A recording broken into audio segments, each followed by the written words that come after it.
Hindi pa makapagsimulang muli ang ilan nating kababayan sa Bulacan at Tarlac. Baha pa rin kasi sa kanilang mga lugar at lalo pa raw tataas ang tubig sa ilang bayan sa Bulacan dahil sa patuloy na pagpapakawala ng tubig sa mga dam doon. Makibalita tayo kay Trisha Zafra. Bangka pa rin ang gamit sa transportasyon sa ilang lugar sa Hagonoy, Bulacan. Abot baywang hanggang dibdib pa rin kasi ang taas ng baha roon. Tataas pa raw ito dahil patuloy ang pagpapakawala ng tubig ng Angat at Bustos Dam. Apektado rin ang 10 bayan sa probinsya.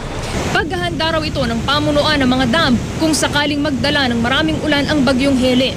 Pero ang mga residente, dumaraing na. Sipin mo nga kung magpapawala pa, paano na kami? Alam, hindi kami nakakapaghanap buhay. Hindi pa naman nakakabangon, ito na naman may bahana uli. Halos ganito rin ang sitwasyon sa ilang bayan sa Pampanga. Sa Candaba, rumaragasa pa rin papasok ng bayan ang tubig mula Pampanga River dahil ito sa pagkasira ng bahagi ng San Fernando Tail Dike. Nangako na ang national government na kukumpunihin ang nasirang dike bago matapos ang taon. Bagamat humupa na ang baha sa malaking bahagi ng Cainta Rizal, nananatiling suspendido ang klase sa maraming paaralan doon. Okupado pa rin kasi ang mga ito ng mga pamilyang inilikas.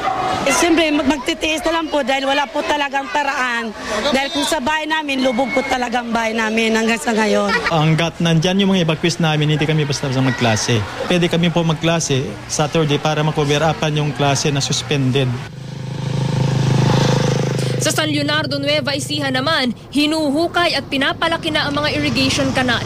Di man daw sila lubhang napinsala ng ulang hatid ng habagat, mas mabuti na raw na handa para iwas baha.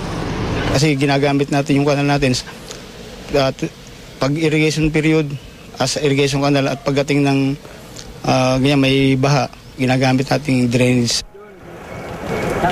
Patuloy naman ang pagmamonitor ng Department of Health sa mga kaso ng leptospirosis sa bansa.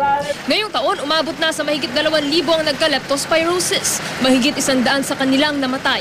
Paglilinaw naman ng DOH, hindi porket lumusong sa baha, kailangan ng uminom ng antibiotic na doxycycline para di tamaan ng leptospirosis. Mas mahalaga raw na alamin ang sintomas ng sakit at kung may sintomas, kumonsulta agad sa doktor para malaman kung kailangang uminom ng gamot.